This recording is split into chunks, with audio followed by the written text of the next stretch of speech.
السلام علیکم دوستو، میں ہوں افتخار عزیز اور آپ دیکھ رہے ہیں ریڈ چلی نیٹ ورک۔ ایک نئی ویڈیو کے ساتھ آپ کی خدمت میں حاضر ہوں۔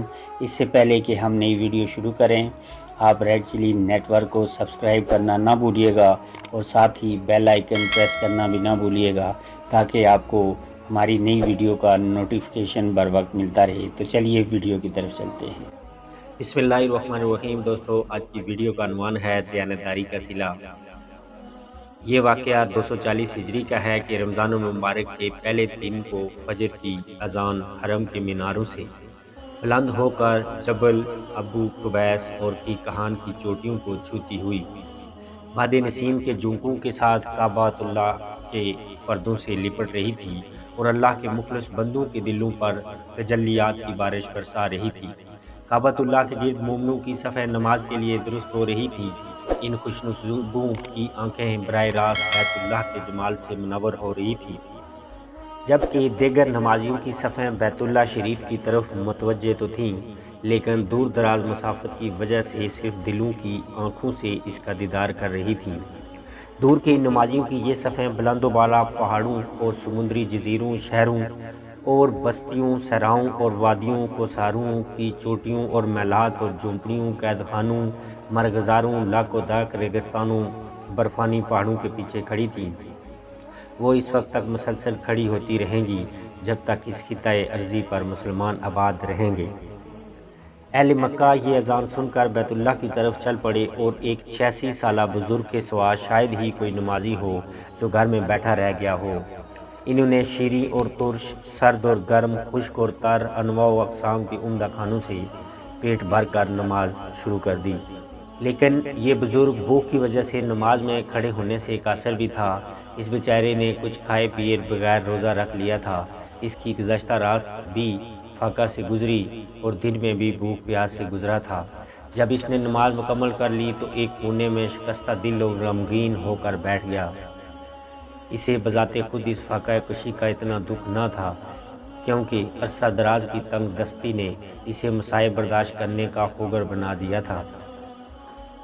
اسے کوئی غم کھائے جا رہا تھا تو وہ بھوکی ننگی 4 بیٹیوں، 2 بہنوں، ایک بوڑھی ساس اور مسکین بیوی کا غم تھا، جن کا یہ واحد کفیل اور ذمہ دار تھا۔ اس کی جگہ کوئی اور ہوتا تو وہ مالداروں کی شاہ خرچیوں کو دیکھ کر دنیا پہ للچاتا اور لوگوں سے حسد کرتا، لیکن یہ بوڑھا بزرگ ایک مثالی مومن تھا۔ اس بات پر پختہ یقین رکھتا تھا کہ اللہ رب کائنات نے اپنی قدرت کاملہ اور حکمت بالغہ سے رزق تقسیم کر رکھا ہے۔ کسی کا اس میں کچھ اختیار نہیں۔ لوگ نہ رزق دے سکتے ہیں نہ روک سکتے ہیں، اور جو کچھ میرے مقدر میں ہے وہ مل کر ہی رہے گا۔ اگرچہ میں کمزور ہی صحیح، اور جو کچھ دوسروں کے مقدر میں ہے وہ مجھے ہرگز نہیں مل سکتا، اگرچہ لاکھ جتن کر لوں، کیونکہ وہ تقدیر کا قلم لکھ کر فارغ ہو چکا ہے اور صحیفے خشک ہو چکے ہیں۔ اس نے ٹھنڈی سانس بھری اور کہا الحمدللہ۔ کھڑا ہوا اور قمیض اتار کر پکارنے لگا لبابا لبابا۔ یہ سن کر ایک عورت جس کا تن پیوند لگے ہوئے میلے کچالے کپڑوں سے ڈھکا ہوا تھا، اس نے قمیض اتار کر اسے دے دی اور پھٹا پرانا کپڑا اپنے اوپر لپیٹ لیا۔ عورت نے کہا ابو غیاث، آج تیسرا دن ہے، ہم نے کھانا تک نہیں دیکھا، اور یہ دن گرمی اور روزے کا ہے، تو اور میں تو صبر کر لیں گے، مگر یہ بچیاں اور بوڑھی عورت تو صبر سے قاصر ہے، انہیں بھوک نے نڈال کر رکھا ہے۔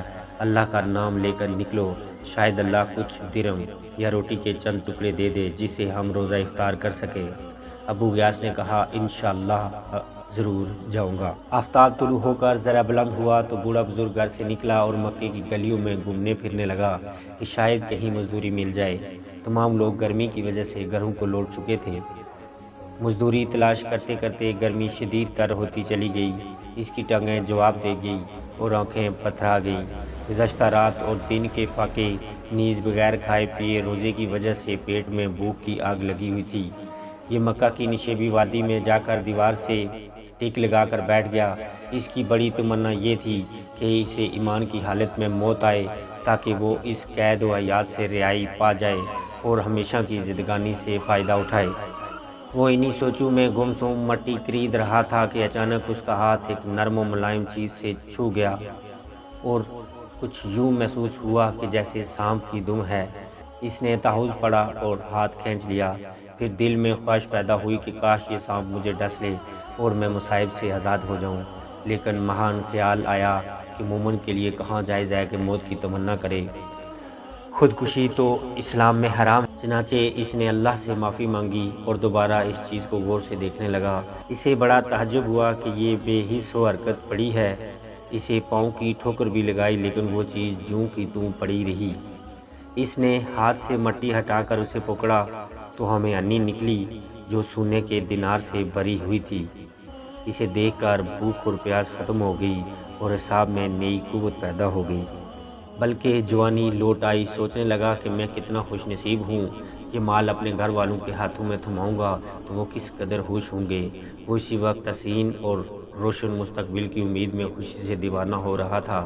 اچانک ایمانی حس بیدار ہوئی، دل میں القا ہوا کہ یہ مال تیرا نہیں بلکہ لکتا ہے، یعنی گم شدہ ہے۔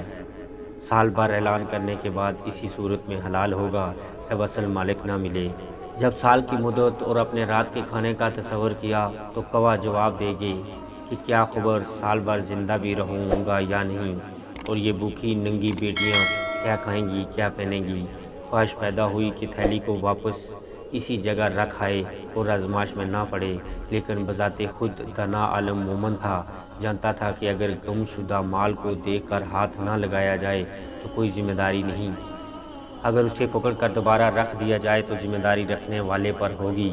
اس قسم کے تفکرات دماغ میں ٹکرانے لگے۔ اسے محسوس ہوا کہ کن پٹی کی ہڈیاں چور ہو رہی ہیں۔ ایک طرف یہ خیال اٹھتا کہ دبا رکھو، اللہ کا دیا ہوا رزق ہے، اس کے ذریعے بھوکی ننگی بیوی اور بیٹیوں کا پیٹ بھرو اور ان کا تن ڈھانکو، اگر طاقت ہوئی تو پھر دے دینا، ورنہ چند دینار کم بھی واپس کیے تو کیا فرق پڑے گا۔ دوسری طرف یہ خیال پیدا ہوا کہ صبر کر اے بھلے آدمی، امانت میں خیانت کا ارتکاب نہ کر۔ قبر کے کنارے بیٹھ کر مالک کی نافرمانی کا سوچتا ہے۔ چنانچہ پھر وہ اصل مالک کے ملنے تک ہمیانی گھر رکھنے چلا گیا۔ چوروں کی طرح گھر میں داخل ہوا تو اس کی بیوی نے دیکھ لیا اور پوچھا، ابو غیاث کیسے آئے ہو اور کیا لائے ہو؟ جواب دیا، کچھ نہیں، بوڑھا بزرگ ہمیانی کی خبر چھپانا چاہتا تھا، جبکہ اس نے آج تک اپنی بیوی سے کوئی خبر نہ چھپائی تھی۔ بیوی نے کہا، واللہ آپ کے پاس کچھ ضرور ہے، لیکن ہے کیا بتا دو نا۔ بوڑھا بزرگ ڈرا کہ لبابہ کہیں کسی وہم میں مبتلا نہ ہو جائے۔ اسے سارا قصہ سنا دیا۔ وہ عورت دیندار ضرور تھی لیکن ابو غیاث کی طرح صبر اور حوصلے والی نہ تھی۔ کہنے لگی، جاؤ اور کچھ خرید لاؤ، کیونکہ ہم لاچار ہیں اور لاچار مسلمان پر مردار بھی حلال ہے۔ ابو غیاث نے کہا، نہیں، ہرگز نہیں، اگر تو نے اسے ہاتھ لگایا یا کسی کو خبر دی تو تجھے طلاق ہے۔ لبابہ خون کے خون پی کر خاموش ہو گئی اور یہ اصل مالک کی تلاش میں گھر سے نکل پڑا تاکہ اصل مالک سے مل کر حلال طریقے سے کوئی درہم حاصل کر سکے۔ وہ حرم کی طرف چل دیا۔ حرم میں ایک نوجوان محمد بن جعفر تبری زیر تعلیم تھا۔ تبری بیان کرتا ہے کہ میں نے ایک خراسانی کو یہ اعلان کرتے ہوئے سنا، اے حاجیوں کی جماعت، میرا 1000 دینار سے بری ہوئی تھیلی کہیں گم ہو گئی ہے، جو کوئی اسے واپس کرے اللہ اسے دگنا ثواب دے گا۔ ایک بوڑھا بزرگ اٹھا جو محمد بن جعفر کے موالی میں سے تھا، کہنے لگا، اے خراسان کے رہنے والے نوجوان، ہمارا ملک پسماندہ ہے، حالات ابتر ہیں، شاید آپ کی امیانی کسی خوف خدا رکھنے والے انسان کو مل گئی ہو، آپ اس کے لیے انعام کا اعلان کر دیں جسے لے کر وہ باقی رقم واپس کر دے۔ نوجوان خراسانی نے پوچھا، ہاں بھائی، کتنا انعام؟ ابو غیاث نے کہا، 100 دینار یعنی 10واں حصہ۔ نہ بھائی نہ، ایسا نہیں ہو سکتا، میں معاملہ اللہ پر چھوڑتا ہوں۔ دونوں جدا ہو کر اپنی منزل پر چلے گئے۔ تبری کہتے ہیں، میرے دل میں آیا کہ وہ امیانی ضرور اسی شیخ کو ملی ہوگی۔ میں اس کے پیچھے پیچھے چلنے لگا۔ وہ بوڑھا ایک خستہ حال مکان میں داخل ہوا اور یوں گویا ہوا، لبابہ کہاں ہے؟ حاضر ہوں ابو غیاث، لبابہ بولی۔ میں نے ایک شخص کو اس امیانی کی تلاش میں پھرتے ہوئے دیکھا ہے۔ میں نے اسے یہ بھی کہا ہے کہ اس کے واپس کرنے کے لیے 100 دینار انعام کا اعلان کر دے۔ لیکن وہ نہیں مانتا۔ اب ہمیں کیا کرنا چاہیے؟ میرا ارادہ تو ہمیں ہنی واپس کرنے کا ہے۔ بابا نے کہا، ابو گیاس، ہمیں تیرے ساتھ 50 سال فقر و فاقہ میں گزارنے پڑے ہیں۔ تیری 4 بیٹیاں، 2 بہنیں، 1 ساس اور 8ویں میں ہوں۔ ابو گیاس، اللہ بڑا مہربان ہے، اس کی شان اس عمر سے بلند ہے کہ ایسے آدمی کو عذاب کرے جو ان کا واحد کفیل ہو۔ تو نے نہ تو چوری کی، نہ ڈاکہ ڈالا ہے، یہ مال تو اللہ نے تیرے سامنے رکھا ہے، تو اسے کیوں ٹھکرا رہا ہے؟ کیا اللہ تجھ سے ان عورتوں کے متعلق سوال نہ کرے گا؟ تبری کہتے ہیں کہ میں نے بوڑھے کے چہرے کو بغور دیکھا تو معلوم ہوا کہ اس کا دل اس بھوکھی ننگی بیٹیوں اور مسکین بابا پر آنسو بہا رہا ہے، کیونکہ فاقوں کی بدولت ان کا چمڑا ہڈیوں پر خشک ہو رہا تھا اور وہ دیمک خوردہ لکڑی کی طرح کھوکھلے بدن میں سانس لے رہی تھی۔ اس کے دل میں آیا کہ کچھ دینار خرچ کر لوں، لیکن فوراً یاد آیا کہ 50 سال صبر سے گزار دیے اور آج جب ٹانگیں قبر میں لٹکی ہوئی ہیں تو 50 سال کے صبر کو ایک دن کی لذت پر کیوں قربان کروں؟ اور پھر اللہ تعالیٰ میرے اہل و عیال پر رحم کرے گا۔ دل کو حوصلہ دے کر بولا، میں ایسا نہیں کروں گا۔ 86 سال بعد اپنی لاش کو قبر میں نہیں جلاؤں گا۔ تبری کہتے ہیں کہ اس کے بعد میاں بیوی خاموش ہو گئے اور میں واپس چلا گیا۔ مغرب کی اذان ہوئی تو بوڑھا بزرگ دن بھر کے کمائے ہوئے چند ٹکڑوں پر اہل و عیال سمیت افطار کرنے بیٹھ گیا۔ باقی لوگ انواع و اقسام کے عمدہ کھانوں سے مزے لے رہے تھے اور اس بات کا ذرا احساس نہ تھا کہ رمضان المبارک کے سار اور سخاوت کا مہینہ ہے اور اللہ نے بھوکا پیاسا رکھنے کے لیے روزہ فرض نہیں کیا، بلکہ اس لیے کہ مسلمان وقتی اور اختیاری بھوک کے ذریعے محسوس کریں کہ دنیا میں ایسے لوگ بھی ہیں جو بھوک پر مجبور ہیں۔ ان کی حالت پر غور کر کے اپنے اوپر اللہ کے بے پناہ احسان یاد کریں۔ جو لوگ عمدہ کھانے کھا کے پیٹ بھر کر مست ہو جاتے ہیں اور ان کے ہمسائے بھوک سے سیدھے کھڑے بھی نہ ہو سکیں، تو ایسے لوگوں کا کوئی ایمان اور کوئی روزہ قبول نہیں، اور نہ یہ لوگ روزے کی حقیقت ہی سمجھ سکتے ہیں۔ رسول اللہ صلی اللہ علیہ وآلہ وسلم کا ارشاد پاک ہے، وہ آدمی مجھ پر ایمان نہیں لایا جس نے سیر ہو کر رات گزار دی اور اس کا پڑوسی اس کے پڑوس میں بھوکا لیٹا رہا اور اس کے فاقے سے خبردار بھی نہ تھا۔ تبری کہتے ہیں کہ اگلے دن خراسانی حرم میں پھر وہی صدا لگا رہا تھا کہ کوئی میری 1000 دینار والی امیانی واپس کر دے تو اللہ تعالیٰ اسے دگنا اجر دے گا۔ بوڑھا بزرگ اس کی خدمت میں عرض کرنے لگا، ہے نوجوان، میں نے تجھے کہا تھا کہ ہمارا ملک بے آب ہو گیا ہے، وسائل زندگی کم ہیں، شاید وہ امیانی کسی خوف خدا رکھنے والے کو مل جائے تو انعام کے لالچ میں واپس کر دے۔ چلو 100 دینار نہ صحیح 10 دینار ہی کا اعلان کر دے۔ اس نے کہا، ہرگز نہیں، بلکہ میرا اور امیانی اٹھانے والے کا فیصلہ قیامت کو اللہ تعالیٰ کے سامنے ہوگا۔ اس کے بعد دونوں پھر جدا ہو گئے۔ تیسرا دن ہوا تو خراسانی نوجوان پھر حرم میں وہی صدا لگا رہا تھا اور وہی بوڑھا بزرگ کھڑا ہوا اور کہنے لگا، اے نوجوان، تو نے 100 دینار دینے کا اعلان کرنے سے انکار کر دیا، پھر 10 دینار انعام سے بھی انکار کر دیا، آج میں 1 دینار کا ہی اعلان کر دے، شاید کہ امیانی اٹھانے والا اس حلال دینار کے لالچ میں واپس کر دے اور نصف دینار سے کھانا خریدے اور نصف دینار سے مشق خرید کر اس سے حاجیوں کو اجرت پر پانی پلا دے۔ خراسانی نے کہا، نہیں، بلکہ میں اس قضیے کا فیصلہ اللہ تعالیٰ پر چھوڑتا ہوں۔ بوڑھے بزرگ کی امید کا آخری سہارا بھی ختم ہو گیا اور سوچنے لگا کہ ابھی تو 1000 دینار ہاتھ میں ہیں، سہارا نہ صحیح تو 1 دینار ہی رکھ لوں کہ بھوکے ننگے پیٹوں کا سامان کر لوں۔ لیکن دینی جذبہ موزن ہوا اور یوم الحساب کے خیال سے ڈر گیا۔ سوچا کہ 50 سال کے صبر کو 1 دن کی لذت پر قربان کر دینا سراسر گھاٹا نہیں تو اور کیا ہے، کیونکہ تمام عمر کی لذتیں آخرکار جہنم کے ایک جھونکے سے بھول جائیں گی اور ساری عمر کی محرومیاں جنت کے ایک دیدار سے کافور ہو جائیں گی۔ حدیث میں آیا ہے، جس نے اللہ کے ڈر سے کوئی ناجائز کام چھوڑ دیا ہو، اللہ تعالیٰ اس کے بدلے حلال چیز کئی گنا زیادہ عطا کرے گا۔ اب ابو الغیاث نے خراسانی نوجوان سے کہا، آؤ اور اپنی امیانی لے جاؤ تبری کہتے ہیں کہ میں نے ان کے پیچھے پیچھے چلنا شروع کر دیا۔ جب دونوں گھر کے دروازے پر پہنچے تو شیخ اندر داخل ہو گیا۔ تھوڑی دیر کے بعد باہر آیا اور خراسانی نوجوان کو اندر لے گیا۔ میں بھی اس کے ساتھ اندر چلا گیا۔ شیخ نے اندر جا کر محفوظ جگہ سے امیانی نکالی اور نوجوان سے کہا، کیا تیری یہی امیانی ہے؟ نوجوان نے کہا، ہاں۔ پھر بوڑھے بزرگ نے امیانی کا سر کھول دیا، دینار دامن میں پلٹے اور گننے کا پورے 1000 نکلے۔ پھر کہا، یہ تیرے ہیں۔ لبابہ اور اس کی بیٹیاں یہ منظر دروازے کے سوراخ سے دیکھ رہی تھیں، جیسے بھوکا دیگ کی طرف دیکھتا ہے، صرف چند لقموں کی تمنا کرتا ہے۔ خراسانی نے دیناروں والی تھیلی کندھے پر رکھ لی اور اس کے اوپر چادر اوڑھ کر چل دیا۔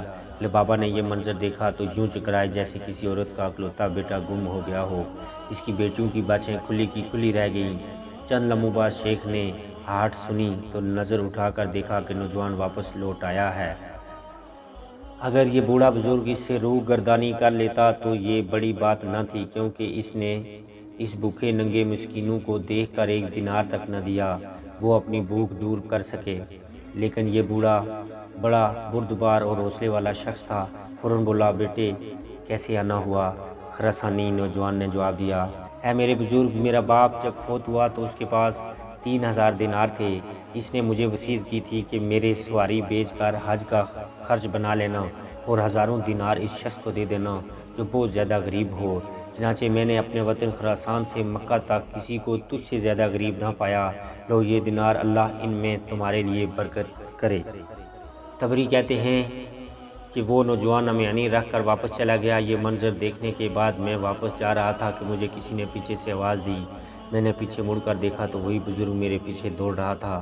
اس نے مجھے اپنی طرف بلا کر کہا، اور میں نے احمد بن یونس یربوئی سے سنا اور انہوں نے نافع سے، انہوں نے حضرت عبداللہ بن عمر رضی اللہ تعالی عنہ سے سنا کہ رسول مقبول صلی اللہ علیہ وآلہ وسلم نے حضرت عمر رضی اللہ تعالی عنہ اور حضرت علی رضی اللہ تعالی عنہ سے فرمایا تھا، جب کوئی ہدیہ بن مانگے اور بل طمع آئے تو اسے واپس نہ لوٹاؤ ورنہ اللہ کے ناشکرے بن جاؤ گے۔ آؤ ہدیہ میں سب حاضرین شریک ہوتے ہیں، چلو میرے ساتھ چلو۔ تبری کہتے ہیں کہ میں اس کے ساتھ چلنے لگا۔ اس بزرگ نے مجھے راستے میں کہا کہ بھائی تو بڑا مبارک ہے، میں نے عمر بھر ایسا مال نہیں دیکھا تھا اور نہ دیکھنے کی امید تھی۔ تم میری یہ قمیض دیکھ رہے ہو، میں اس میں قیام اللیل کرتا ہوں، پھر فجر کی نماز ادا کر کے اتار دیتا ہوں تاکہ میری بیوی اور بچیاں اور بہنیں باری باری اس میں نماز ادا کر سکیں۔ پھر میں پہن کر ظہر اور عصر کے درمیان مزدوری کر کے چند کھجوریں اور روٹی کے ٹکڑے خرید کر گھر لوٹتا ہوں۔ جب ہم گھر پہنچے تو بزرگ نے بلند آواز میں پکارا، لبابہ اور فلاں فلاں۔ اس بزرگ کی آواز سن کر اس کی بہنیں، ساس اور بیٹیاں اکٹھی ہو گئیں۔ اس نے سب کو دائرے میں بٹھا کر مجھے بائیں جانب بٹھا لیا اور ہم سب نے کہا، اپنے اپنے دامن پھیلاؤ۔ چنانچہ میں نے تو قمیض دامن پھیلا دیا، لیکن باقی سب نے ہاتھ پھیلائے کیونکہ ان کی قمیضیں پھٹی ہوئی تھیں، اور 1 دینار ہر ایک کے ہاتھ پر رکھا جاتا اور 10واں دینار مجھے دیتا رہا، یہاں تک کہ امیانی خالی ہو گئی اور ہم سب کو 100 دینار ملے۔ مغرب کی اذان ہوئی تو اس بزرگ کے اہل خانہ بھی عمدہ خانوں کے ارد گرد بیٹھ گئے۔ بوڑھے بزرگ نے اپنی بیوی لبابہ سے کہا، لبابہ دیکھ لیا تو نے، اللہ صبر کرنے والوں کا اجر ضائع نہیں کرتا۔ ہم نے اپنے آپ کو حرام کے 1 دینار سے بچایا تو اللہ تعالیٰ نے ہم کو حلال کے ذریعے سے 1000 دینار عطا کیے۔ یہ بزرگ چند لمحے کھا کر اٹھ کھڑا ہوا اور باہر جانے لگا تو لبابہ نے کہا، کہاں جا رہے ہو ابو غیاث؟ میں کسی فقیر روزہ دار کو تلاش کرنے جا رہا ہوں تاکہ اسے اپنے ساتھ کھانے میں شریک کر لوں۔ یہ کہہ کر بزرگ دروازے سے باہر نکل گئے۔ تبری کہتے ہیں، مجھے اللہ تعالیٰ نے ان سے بڑا نفع دیا، ان سے میں اپنی خوراک حاصل کرتا رہا۔ 16 سال بعد مکہ آیا تو معلوم ہوا کہ وہ لڑکیاں شہزادوں سے بیاہ دی گئی ہیں اور شیخ چند ماہ بعد فوت ہو گیا تھا۔ میں ان کے خاوند اور بچوں کے پاس جاتا اور انہیں امیانی والا قصہ سناتا۔ وہ بڑی دلچسپی سے سنتے اور میری بڑی عزت کرتے۔ پھر 40 سال بعد پتہ چلا کہ ان میں سے اب کوئی بھی زندہ نہیں ہے۔ رہے نام اللہ کا۔ اللہ تعالیٰ سب پر رحم فرمائے۔